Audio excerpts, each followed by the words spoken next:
Right, hello. Welcome. Welcome to my bedroom. And yes, it really is my bedroom. It's not a prop or a joke.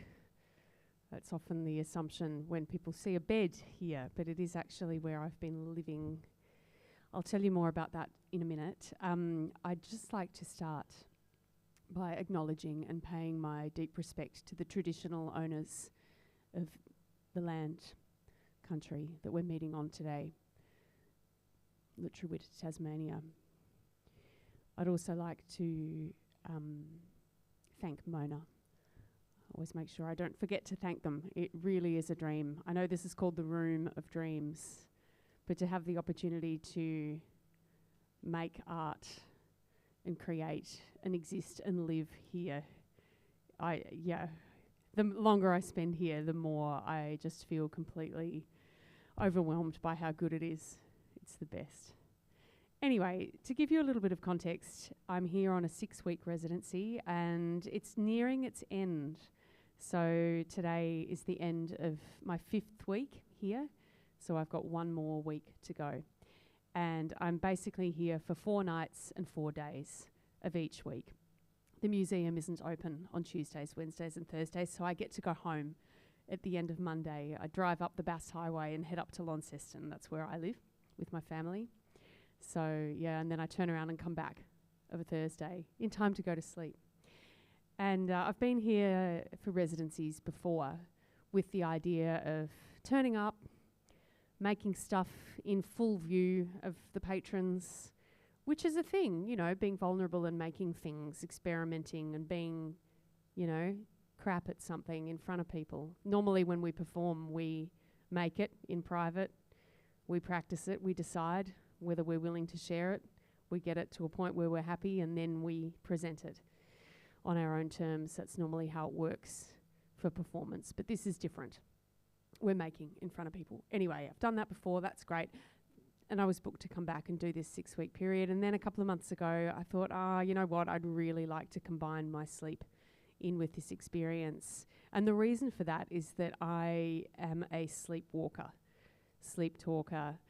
which I know is not unusual in and of itself. A lot of people do that. But for me, it just really affects my life. I have a lot of terrors, a lot of nightmares, and it's pretty unpleasant, really. So I thought it would be good to really delve into it, try and understand it better, and really get into it. And, you know, with the idea of ideally trying to interrupt that process or trying to gain some control over my sleep, to help me know that at least it's a dream, it's not real, or to maybe change my dreams, or at the least to have some creative compositions inspired by my sleep. So, interestingly, since I've been here, I've been sleeping incredibly well. I've done a few sleepwalks, but they've all been pretty localised just around the bed. You know, I mean, kudos to Mona for taking a risk on me. It made them pretty nervous, I think, the idea of having a sleepwalker at large in this place doing who knows what. They moved the Renoir out of this space because I think they were worried that I was going to wreck it. And they put bollards under, around certain things, but I haven't gone near any of that. I've actually been having really good dreams, which is very unusual for me. So that's been a really great surprise. And it's become a lot more about process and a very intense personal journey, actually. And it's been a lot less about the composition, although that happens as a like a sideline of the process. And initially, there was a lot of fear. It was pretty challenging to be here alone at night. The dark, it was very dark. I had a lot of feelings and emotions and responses that were really unexpected. I generally feel very comfortable here. I've spent lots of time here, and I thought it would be easy, but I was wrong. Anyway, it's taken kind of up to now to start feeling quite comfortable. And it's been a good journey. So it's kind of a bit of context. I really welcome any questions if anybody has anything that they'd like to ask at this point before I share with you what I have made today. Does anybody want to know anything? No questions off limits. No. Okay. Well, if you think of anything, let me know. And just saying to, you know, this is a fluid space, so don't feel bad if you want to leave or, you know, come and go.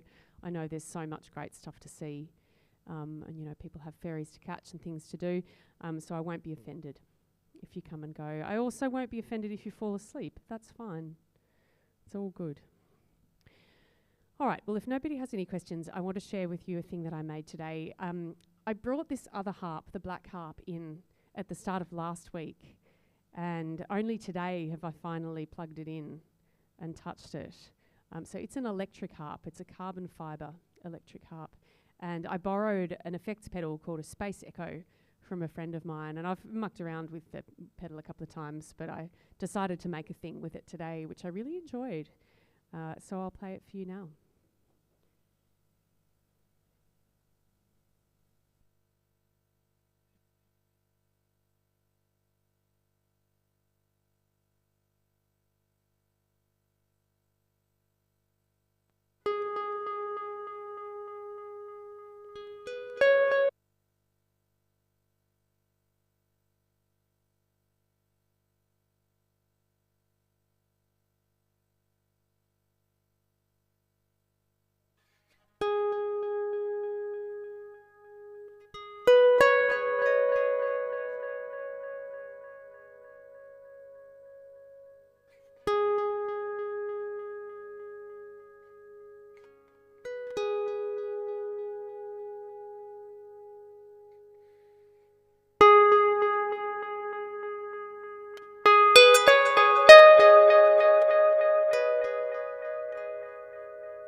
There you go, my little experimentation.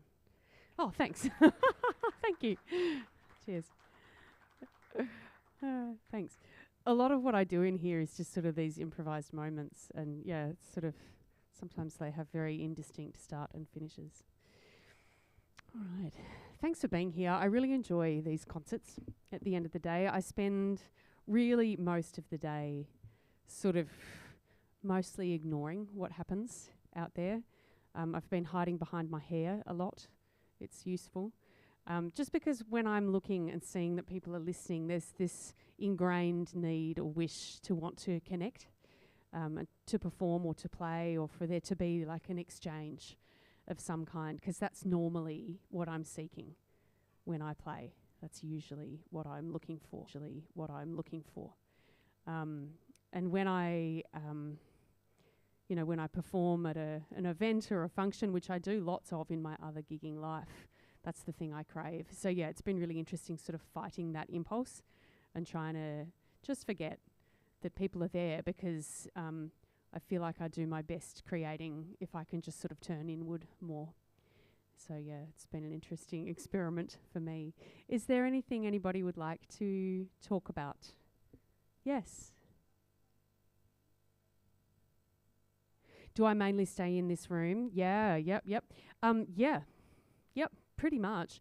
Look, I'm free to do pretty much whatever I like, so I'm not trapped. I do usually leave the site in the morning. So after I have a shower and get ready for the day, I leave, go have breakfast and just get some air, get some sky and feel the outside. And I normally do the same in the evening. Although not always. There's been a few evenings where I haven't left, and each time I've actually really regretted it. I'd be interested as an experiment to be down here and not leave. I think that would be hard. I think it would be hard.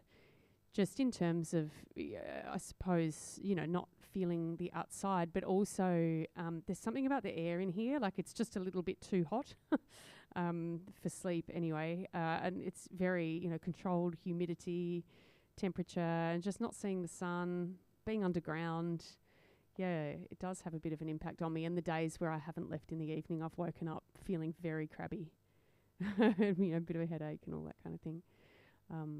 But yeah, I am free to roam around the museum as well. And this weekend I did actually go for a walk around the museum at night by myself. It's taken me 5 weeks to feel comfortable to do that. Even though I've walked around, I like to think I know most of the places in this museum. I've worked here a lot. I'm pretty familiar with it. But it's just a whole other thing to be here alone. It's weird, isn't it? I know I'm physically safe. I know there's no actual threat, but not safe from my mind. Yeah. So it's been an interesting thing, and just getting used to being on my own and all of the thoughts that happen. Yeah. I approach these concerts without much of a plan. Usually, I don't think about my set list. I like to just wait and see what emerges and see what I feel like doing. I might play for you an original song from an album that I released 2 years ago, almost exactly, a couple of years ago. And it was the first time I had ever recorded music. So it was a really big deal for me. When you do a thing and you don't know what you're doing and you have to learn. So I started learning harp as an adult. I had another career first. And so there's just lots of new discoveries that are always happening. And I'm quite excited about that. It's great. Anyway, so this song is called Awaken. And I love playing it. It just makes me feel really good. So let's do it.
Oh, thanks for going on that journey with me. Yeah, so that was Awaken. Okay, I'd like to play a cover for you now. I do a lot of covers in my other gigging life. I'm trying to not spend too much time on them here because they're a bit of a safe zone, because I really enjoy doing it. Anyway, this is a song, I sing it often because I really love it. It's a song from my youth. You know how the songs that you listen to when you're like a teenager, they're powerful. And I love this song. It's by Massive Attack. It's called Teardrop.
I'm not going to lie, it is nice to perform. I do enjoy it. It's fun. Okay, I'd like to share a thing that I made a couple of weeks ago. I really feel a lot of good feelings about this song because it says a lot about this process, about being here, sharing, you know, vulnerability, putting yourself on the line. And the provocation for writing this song was a sleep talk that I did while I was here. So I've been using a sleep talk recorder each night to capture what I say. And I haven't been saying much. I've been saying a bit in the days at home, and I can't wait to see what happens when the residency finishes. I think my sleepwalking and talking is probably going to go nuts after this finishes. It'll be interesting to see. But anyway, the thing that I said a couple of weeks ago when I was here, I said 2 words very clearly, and those words were risk appetite. Risk appetite. So I thought about it, I mulled it over, and then I was having my shower, and while I was in the shower, I started to think about what that means, and all of these words just came to me, and I kept reaching out for my phone to write lyrics down in my notes, and then I wrote this song. So here we go.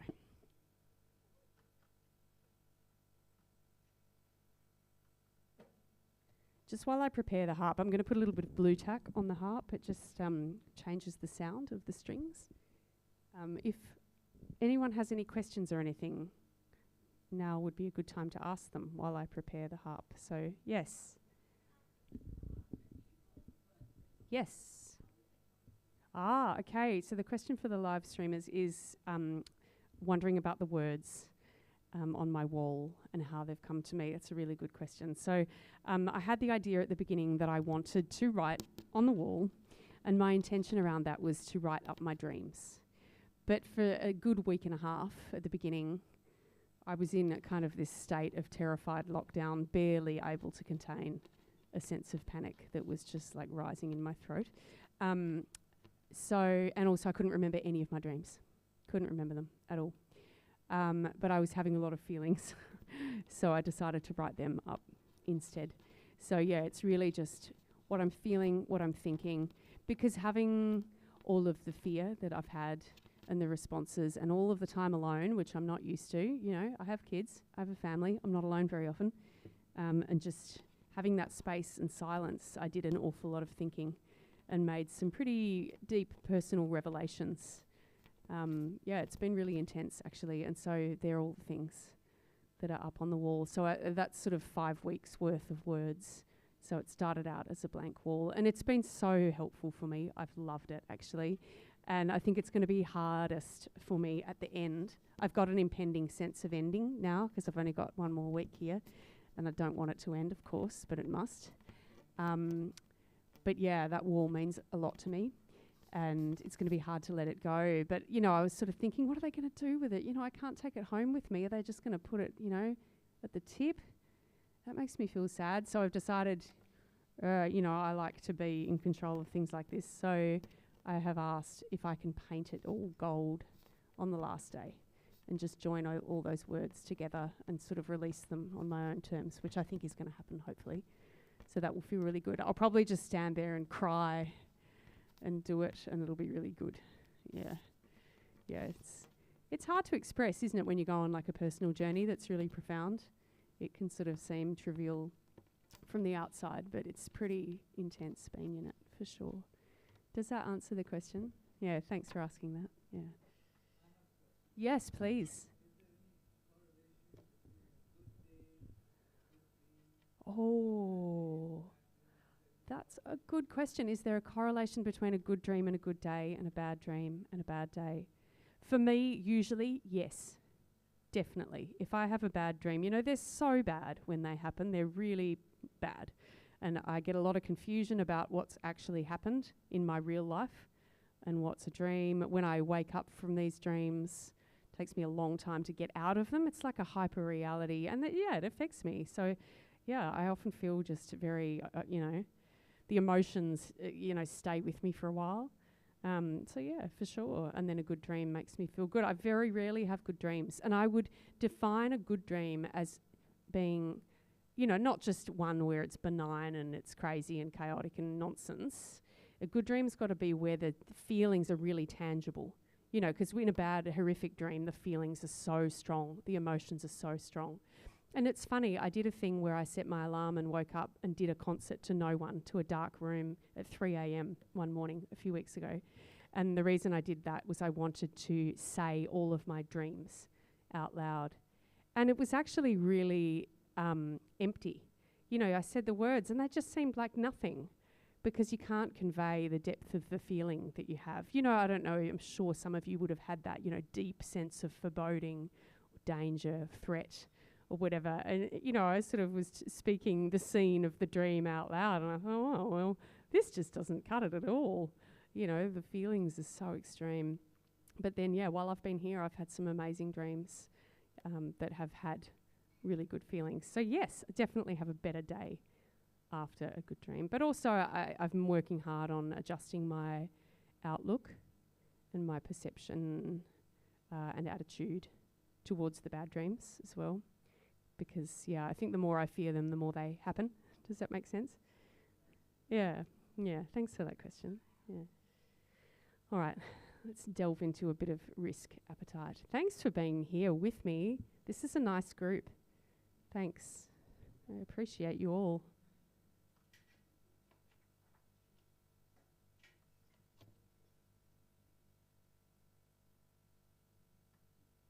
I'd just like to say too, we've got another harpist in the room today. Alex, are you here, Alex? Yeah, just a shout out. Yeah, great. Thanks, yeah. So Alex came up before and he asked to play the harp and I let him. So now he's a harpist too. Huh? Oh, no, you are.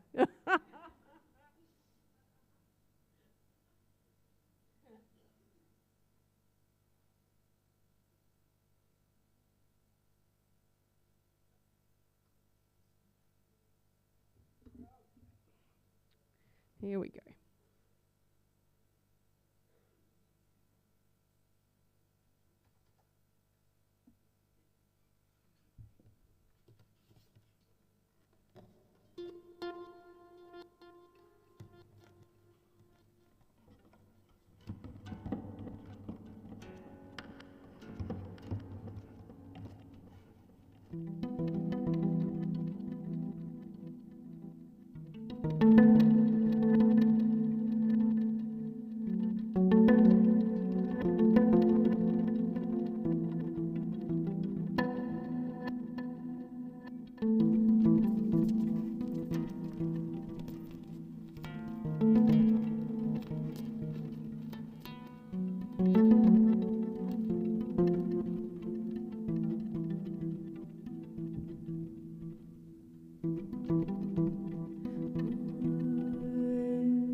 What's your risk appetite?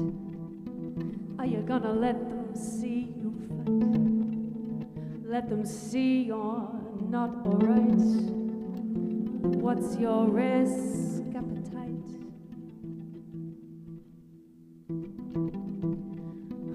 Gonna tell them why you care? Gonna feel it when they stare? When you haven't even done your hair? When your thoughts are everywhere?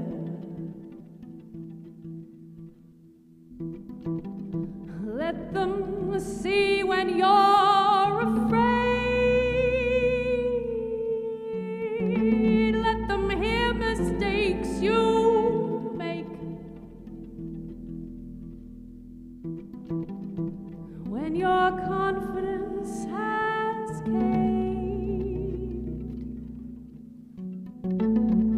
when your mind becomes deranged.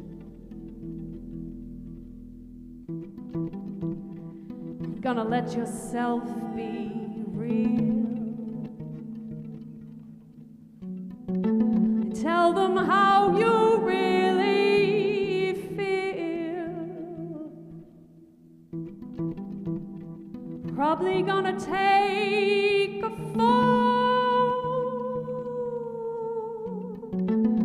Gonna have to risk it all.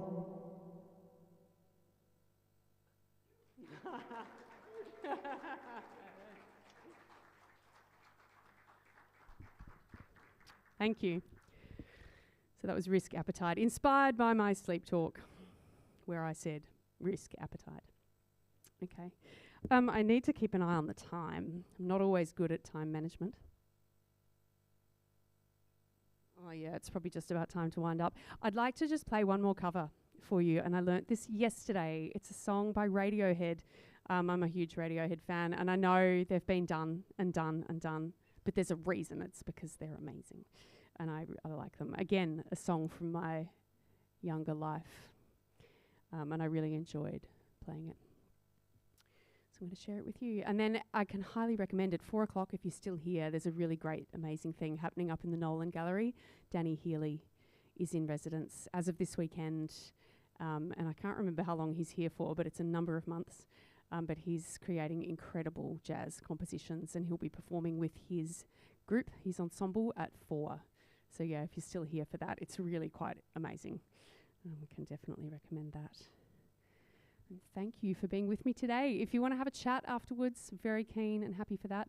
I love hearing questions, or if you want to send me a message, I get pretty lonely here at night, so feel free to share your thoughts with me. You know, if you've got sleep experiences, fear experiences, I'm really hungry for that information. You can find the live stream, boring though it is, overnight. You know, 41-year-old woman asleep in comfortable, ugly pajamas with the curtains shut. That's it. It's pretty weird, isn't it? Anyway, it's on YouTube if you're interested in following that journey, and all of the live streams, including my compositions and all my concerts, they're all there. And the idea of that is just for documentation, so that I can look back and see and access what I've done, with the side thing of it being weird and voyeuristic. So there you go.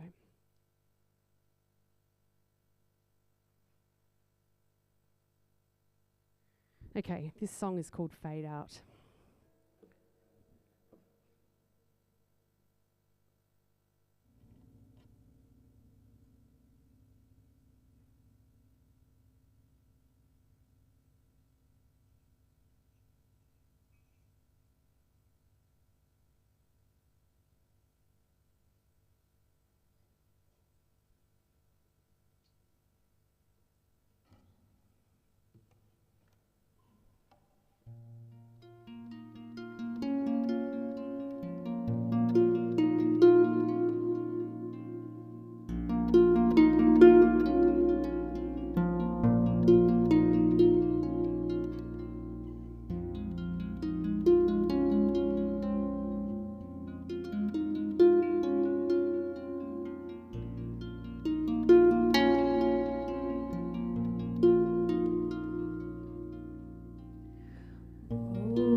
before go on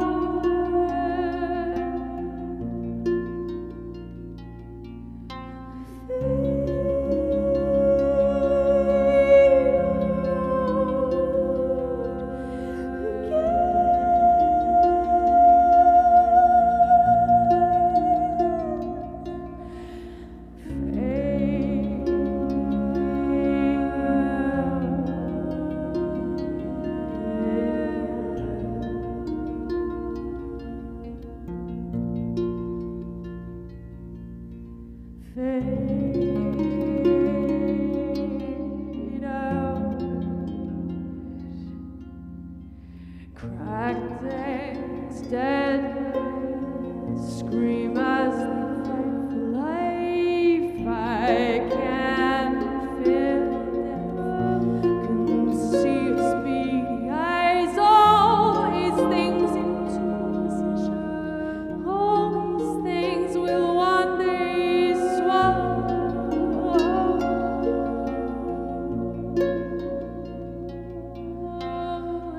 And fade out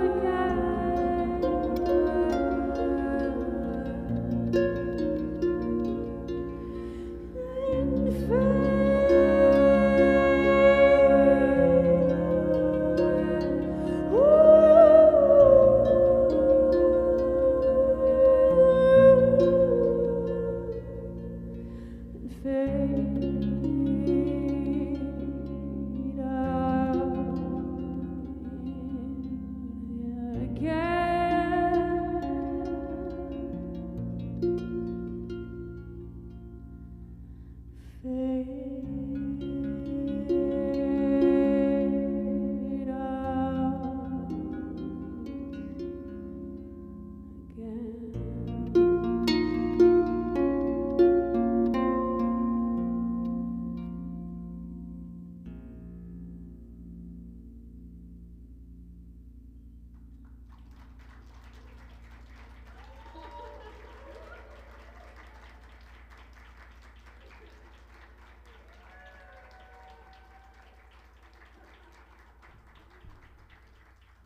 Okay, I'm not just saying this. You guys are a great audience. Thanks for joining me today. It has been my pleasure.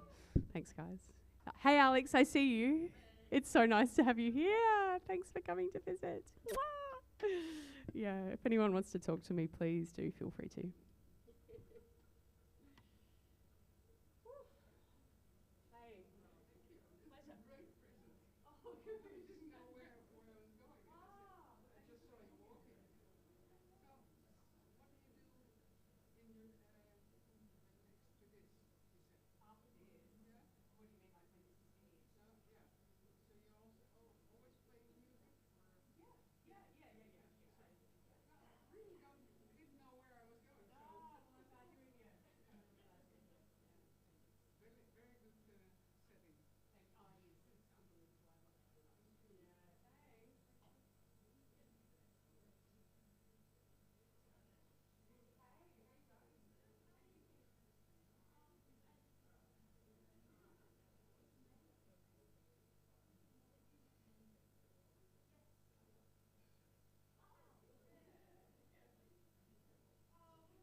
it becomes chromatic.